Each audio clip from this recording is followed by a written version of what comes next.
Stay.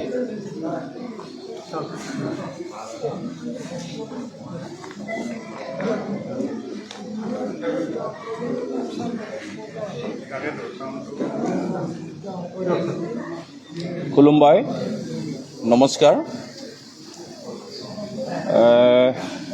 আজি আমি বড়ো সাহিত্য বা পালৰ পৰা আজি আমাৰ পবিত্ৰ দিন 18 মে আৰু 18 মে হ'ল আমাৰ বড়ো মাধ্যম প্ৰৱৰ্তন কৰাৰ দিন 1963 অৰ্থাৎ 1963 চনৰ আজিৰ তাৰিখৰ বড়ো মাধ্যম এই সময়ৰ আমাৰ অসমৰ সন্মানীয় মুখ্যমন্ত্ৰী চলিহা ডাঙৰীয়াৰ দিনত বড়ো মাধ্যম প্ৰৱৰ্তন কৰা হৈছিল। আজি বড়ো মাধ্যম আহি আমি সকলোৱে জানো যে যথেষ্ট আগবাঢ়ি গ'ল আৰু এই সম্পৰ্কে আজি আমি ইয়াত এটা প্ৰেছ মিট লৈছোঁ। প্ৰেছ মিটত মোৰ লগত আছে আমাৰ বড়ো সাহিত্য বা ওদালগুৰি জিলাৰ সন্মানীয় উপদেষ্টা মানিক বসুমতাৰী ডাঙৰীয়া আৰু মোৰ লগত আছে লগতে ওদালগুৰি জিলা বড়ো সাহিত্য বা সন্মানীয় সভাপতি শ্ৰীযুত শুভংসা মোছাহাৰী ডাঙৰীয়া আৰু লগতে আমাৰ বিভিন্ন চেনেলৰ সন্মানীয় প্ৰেছ মিডিয়া ইলেক্ট্ৰনিক মিডিয়াৰ সন্মানীয় বন্ধুবৰ্গসকল, আজি যিটো প্ৰেছ মিট এই প্ৰেছ মিটৰ যোগেদি আমি আমাৰ বড়ো মাধ্যম বা বড়ো মিডিয়াম যিমানখিনি আগবাঢ়িছে আৰু ইয়াৰ লগত আমাৰ কিছুমান সমস্যা আজি আমাৰ মাজত যে আছে এই সম্পৰ্কে আমি ৰাইজক জনাবলৈ আজি ইয়াত গোট খাইছোঁ। আজি গোটেই অসমত আমাৰ বড়ো সাহিত্যৰ যিমানখিনি জিলা কমিটি আছে আৰু লগতে প্ৰাইমাৰী কমিটি আছে তেওঁলোকে এই কাৰ্যসূচী আজি সুন্দৰভাৱে সকলোৱে আয়োজন কৰিছে আৰু আমি ইয়াৰ দ্বাৰাই ৰাইজক জনাব বিচাৰিছোঁ আৰু এটা সজাগতা আমি আনিব বিচাৰিছোঁ যে বড়ো মাধ্যম আজি কি অৱস্থাত আছে আৰু আমি কেনেকৈ সেইটো জীয়াই ৰাখিম, বড়ো জাতিৰ যিটো নেকি উত্তৰণ এই বড়ো মাধ্যমৰ যোগেদি কেনেকৈ আমি আহি পালোঁ সেইটো সংক্ৰান্তত আমি বড়ো সাহিত্য বা বড়োসকলৰ যিমানখিনি আমাৰ জাতীয় সংগঠন আছে আমি কেনেকৈ কাম কৰিছোঁ তাৰ বিষয়ে আপোনালোকক জনাব বিচাৰিছোঁ। আমি সকলোৱে জানো যে বড়ো জাতিৰ যিটো নেকি চিনাকি এই মাধ্যমৰ যোগেদি আহিছে। বড়ো মাধ্যম নহ'লে বড়োসকলৰ চিনাকি আজি কি হ'লে হয় সেইটো সময়হে ক'লে হয়। যিয়ে নহওক আজি আমি বড়ো ভাষাৰ যিটো নেকি উন্নতি LP স্কুলৰ পৰা আমাৰ আজি ইউনিভাৰ্চিটি লেভেললৈ আহিল, তাৰ লগতে আমাৰ আজি ভাৰতৰ এটা ৰাষ্ট্ৰভাষা ভাৰতৰ এটা ভাষা হিচাপে ইতিমধ্যে স্বীকৃতি হ'ল, অৰ্থাৎ এই চিডিউলত সেইটো ইতিমধ্যে স্বীকৃতি পোৱা গ'ল। সেইটো কাৰণে আমি বিচাৰোঁ যে বড়োসকলে বড়ো ভাষাক লৈ পেলাই নিজৰ চিনাকি ৰখাৰ লগতে ৰাষ্ট্ৰৰ লগতে আৰু ৰাইজৰ লগতে আমি কাম কৰি আহিছোঁ। কিন্তু আমি আজিৰ দিনৰ এটা কথা ক'ব লাগিব আৰু ৰাইজক আমি জনাব বিচাৰিছোঁ যে যোৱা 14 এপ্ৰিল 2025 তাৰিখে আমাৰ মহামান্য অসমৰ ৰাজ্যপালৰ জৰিয়তে অসমৰ ভাষা নীতি আৰু ইয়াৰ প্ৰয়োগ সম্পৰ্কে জাৰি কৰা অধ্যাদেশ order by the governor notification dated 14 April 2025 সেইটো আমাৰ বড়ো সাহিত্য সভাৰ এটা দৃষ্টিগোচৰ হৈছে আৰু ইয়াৰ যোগেদি ইয়াত কোৱা হৈছে যে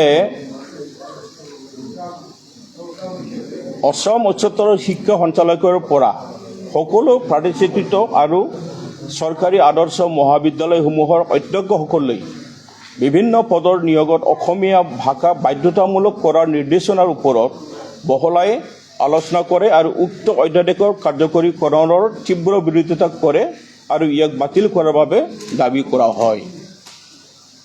যেহেতু অসম অকল ইয়াতে এটা ভাষা নহয়, এটা ভাষা ইয়াত নাই আৰু আমি সকলোৱে জানো যে অসমীয়া ভাষাৰ লগত মানে বড়ো ভাষাও এতিয়া ভাৰতৰ এটা ৰাষ্ট্ৰ হিচাপে মানে ভাষা হিচাপে অসমৰে এটা ভাষা। আমি সেইটো সমানে সন্মান দিয়াটো বিচাৰোঁ। আৰু সেইটো কাৰণে আমি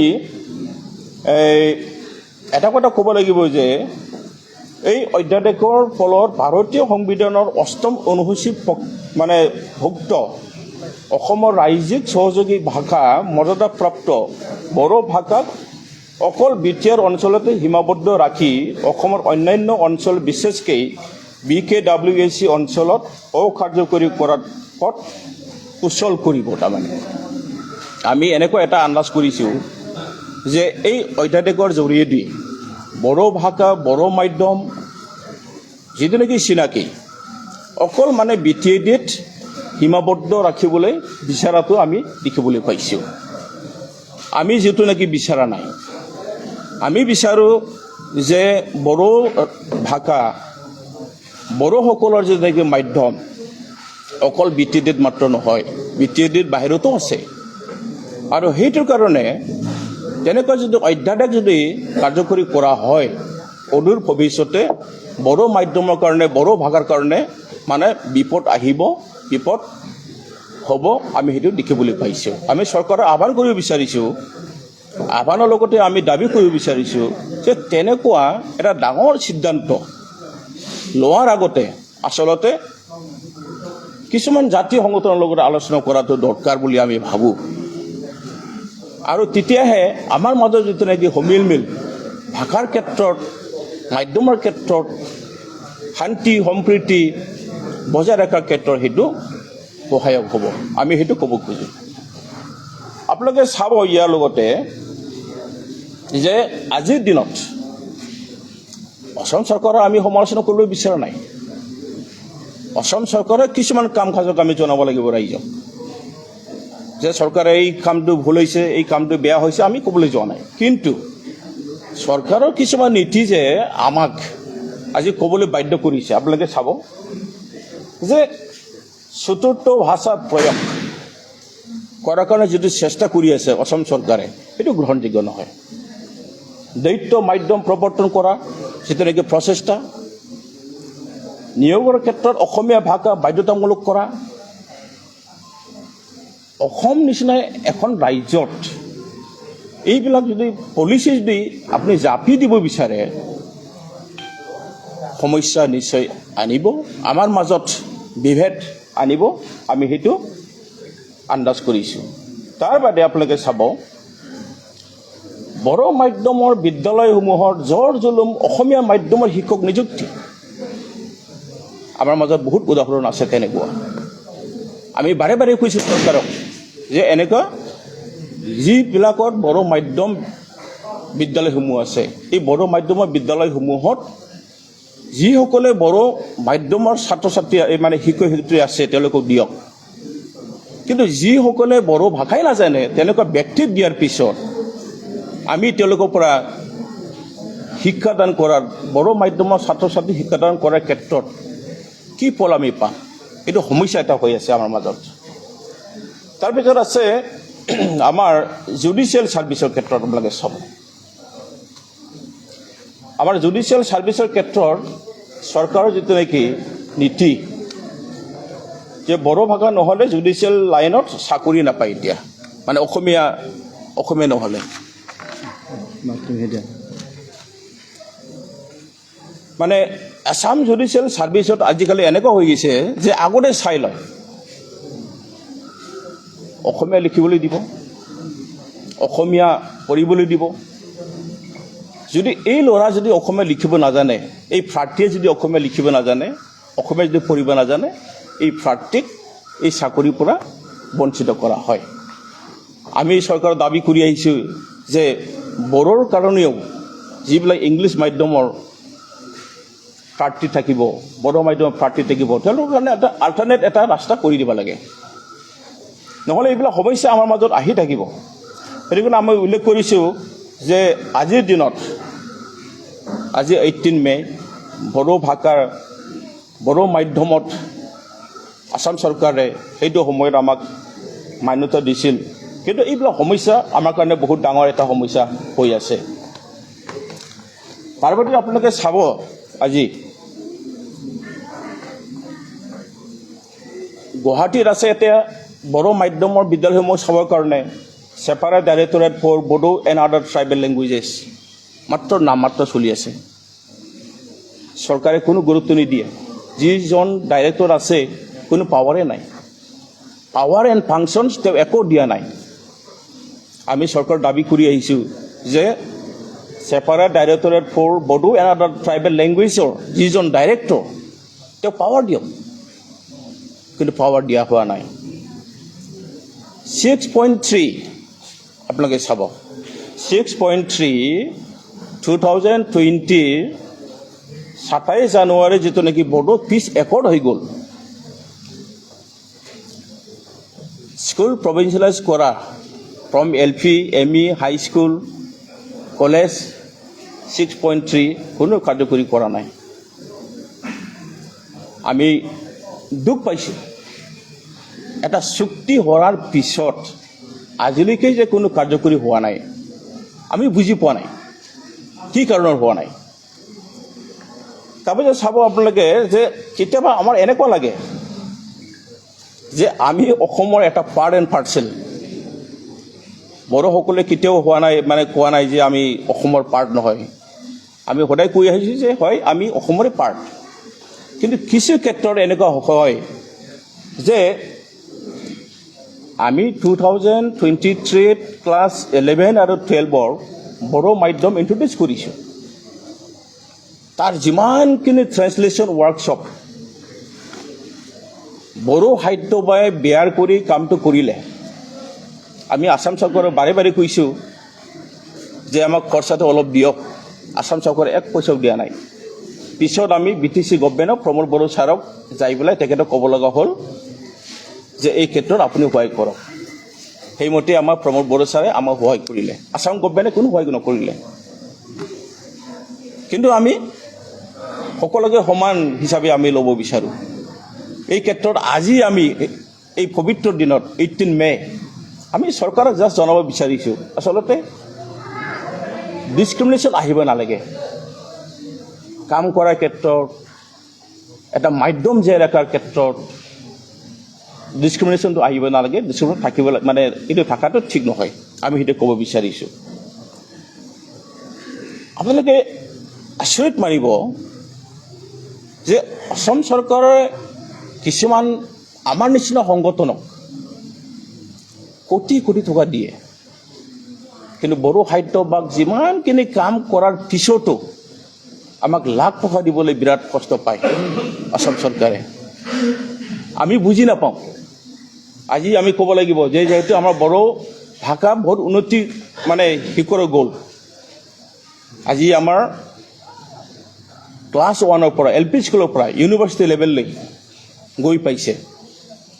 আমি বড়ো মাধ্যম কেনেকৈ আছে কেনেকুৱা নাই এই সময়ত আমি ৰাইজক ক'ব লাগিব, ৰাইজক জনাব লাগিব। আৰু আপোনালোকৰ মাধ্যমৰ যোগেদি আমি সেইটো আজি জনাইছোঁ।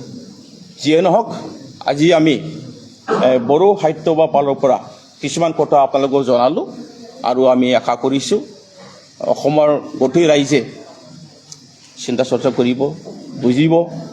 কিন্তু আমি কেতিয়াও কোৱা নাই যে আমি অসমীয়া ভাষাৰ বিৰোধী বুলি আমি কেতিয়াও কোৱা নাই। কিন্তু আমি কৈছোঁ যে চৰকাৰে কিছুমান যিবিলাক চেণ্টেন্স এটা মই আপোনাক ক'ব বিচাৰিছোঁ।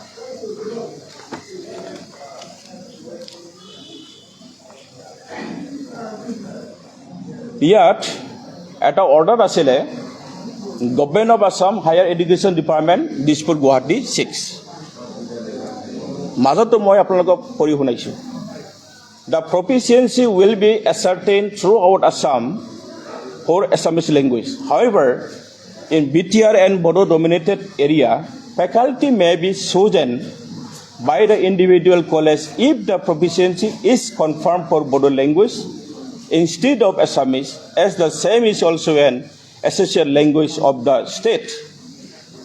For Barak Valley, the proficiency will be tested in Bengali language. Also, as Bengali is the predominant language in the Barak Valley. Last sentence to sabo apnaloke. However, Assamese will be tested throughout the state. কিন্তু আজিৰ দিনত আপোনালোকে চাব আমি সেইটোৱে বিচাৰিছোঁ যে বিটিআৰত আমি বড়ো ভাষাটো কাৰো ওপৰত জাপি দিব বিচৰা নাই। বিটিআৰত আমি বড়ো ভাষা কাৰো ওপৰত জাপি দিব বিচৰা নাই। ইয়াতে অসমীয়াও থাকিব, বড়োও থাকিব। কিন্তু বিটিআৰৰ বাহিৰত এনেকুৱা এটা মানে যিটো মেছেজ আহিছে এতিয়া যে বিটিআৰৰ বাহিৰত যিমানখিনি বড়ো আছে তেওঁলোকে কম্পালচৰি অসমীয়া মানে জানিব লাগিব। আৰু অসম চৰকাৰৰ পলিচি আমি দেখিবলৈ পাইছোঁ যে বিটিআৰৰ বাহিৰত যিমানখিনি বড়ো মাধ্যম বিদ্যালয়সমূহ আছে বড়ো ভাষাক মানে চেছ কৰাৰ এটা ষড়যন্ত্ৰ কৰাটো আমি দেখিবলৈ পাইছোঁ। আমি চৰকাৰক অনুৰোধ কৰিম তেনেকুৱা পলিচি লোৱাৰ পৰা যাতে বিৰত থাকে, আমি সেইটো অনুৰোধ কৰিম। আজি এই পবিত্ৰ দিনত যিসকল বড়ো ভাষাৰ কাৰণে কাম কৰি আজি এই পৰ্যায়লৈ বড়ো ভাষাক আনিছে, মই এই সময়ত সকলোকে মানে বিনম্ৰ মানে সন্মান যাচিছোঁ। আৰু আজিৰ এই মিডিয়াৰ আমাৰ সন্মানীয় মিডিয়াৰ পাৰ্চনসকলক মই ধন্যবাদ জ্ঞাপন কৰিছোঁ। আৰু আমাৰ যিটো নেকি মেছেজ, এই মেছেজটো মই আপোনালোকক দিলোঁ। ধন্যবাদ। Thank U.